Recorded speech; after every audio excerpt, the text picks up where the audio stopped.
This is Jilliana Ranicar-Breese in Brighton, and I have the pleasure of meeting Benita Matofska. Did I pronounce that correctly? You did. Oh, good.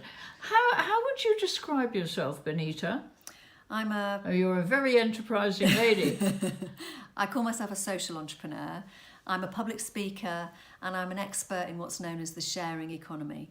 What do you mean? Briefly, because I know you've done TED Talks and you're going to be on the radio shortly on Brighton and Hove Radio, but just very briefly, can you explain what that is? Essentially, the sharing economy is an economy. It's a whole economic system that's built around the sharing of human and physical resources. So it's about building a society that's more caring, that's fairer, and that is about the equal sharing of resources. And how long have you been involved in this?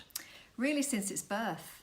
Which was? Which was 2008 rather, so 10 years ago. 2008. And where did it start? Well, the sharing economy was really born out of the global recession of 2008.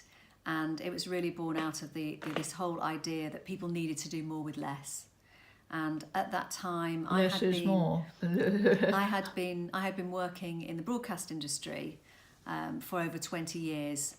And I had a successful career in television, and it was what I had always dreamed of doing. I started out as a journalist, and around that time I started to become quite frustrated with what I saw as a lot of people living in a bubble in the world of TV, and I wanted to give back. I wanted to have some kind of impact and create some sort of social impact. I've always been interested in social action. I've always been something of an agent provocateur and a social activist. And at that time, I started looking around and saying, okay, well, what else could I do? I want to make a bigger contribution. And it was a time, 2008, when people were re-examining, the world was being re-examined, things were falling apart, the economy was imploding, environmentally, we had huge challenges which have only persisted. But I think that was a real key turning point. And I started to look around and evaluate what was happening around me. And I made the decision at that stage that I was to leave the TV world. Was it TV world in England, or was it that in New York? Well, it was both. So I worked in the UK, and at the end of 1995, I moved to New York, where I lived for 8 years. And during that time, I continued my work for the BBC. I also freelanced, and I set up my own production company. And I moved back to the UK at the end of 2003 after the birth of my daughter, Maya, and set up home in Brighton.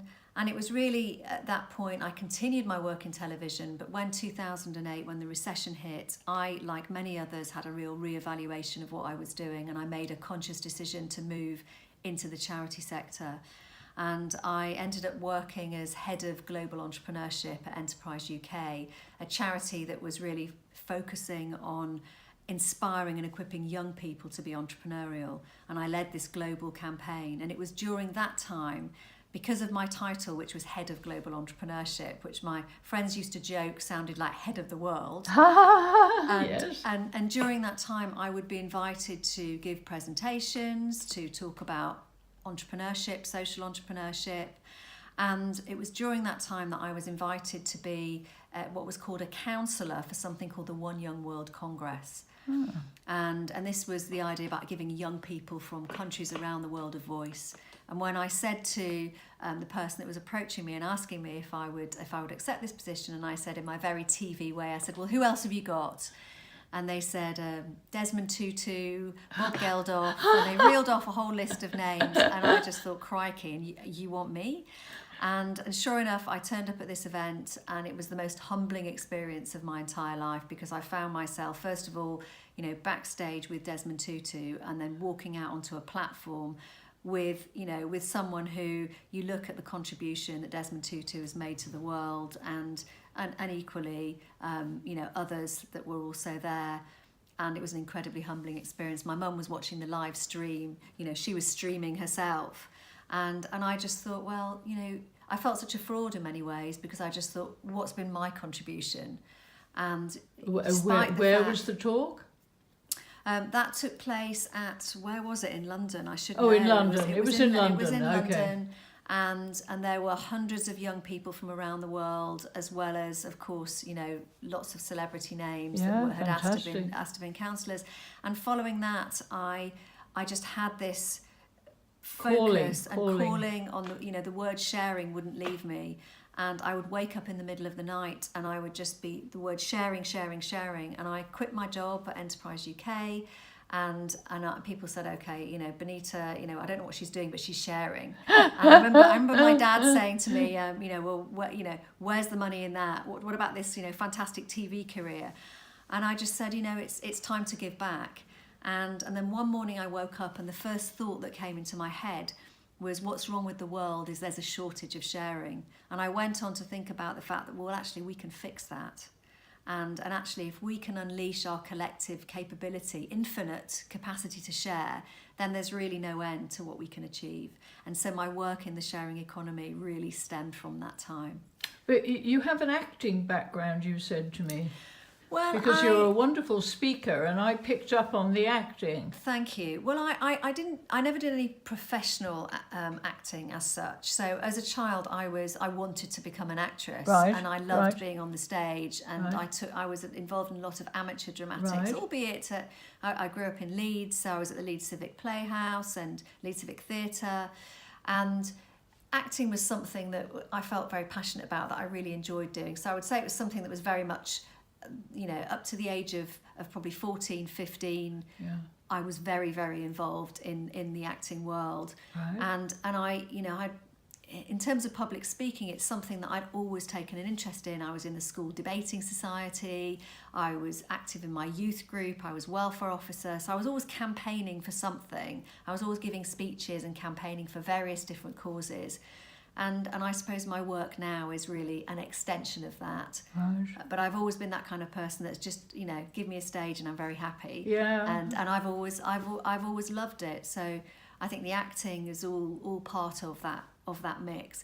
But it's really, for me, it's very much about purpose and about authenticity and having a real story to tell and caring passionately about the things around me. And I'm always thinking about, what difference can I make in the world?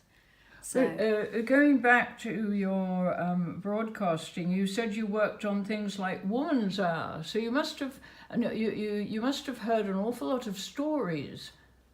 I did, and I was always drawn to, as a journalist, I was always drawn to the kind of, I suppose, you know, more the investigative and gritty. And the human interest. And the human interest and people's stories. Yes. But I also wanted to understand, you know, how people end up in these different situations. And, you know, I've always cared for the underdog and always been interested in, you know, who are the people that are on the margins of society, the people that are perhaps pushed out, the people that are unfairly treated, that perhaps don't have the privilege.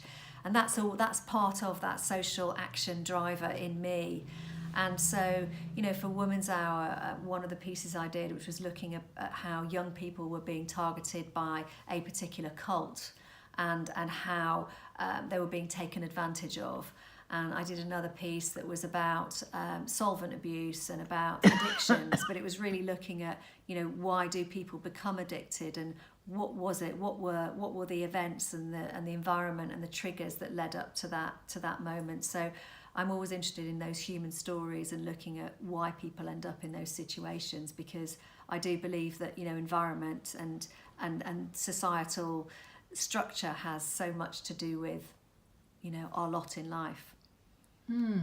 Well, it's been wonderful talking to you, Benita, and you're going to be on the radio on Friday on Brighton and Hove Community Radio, talking about sustainability and you know, what you believe in. So I look forward to that. Thank you very much. Thank you for having me. Thank you for sharing.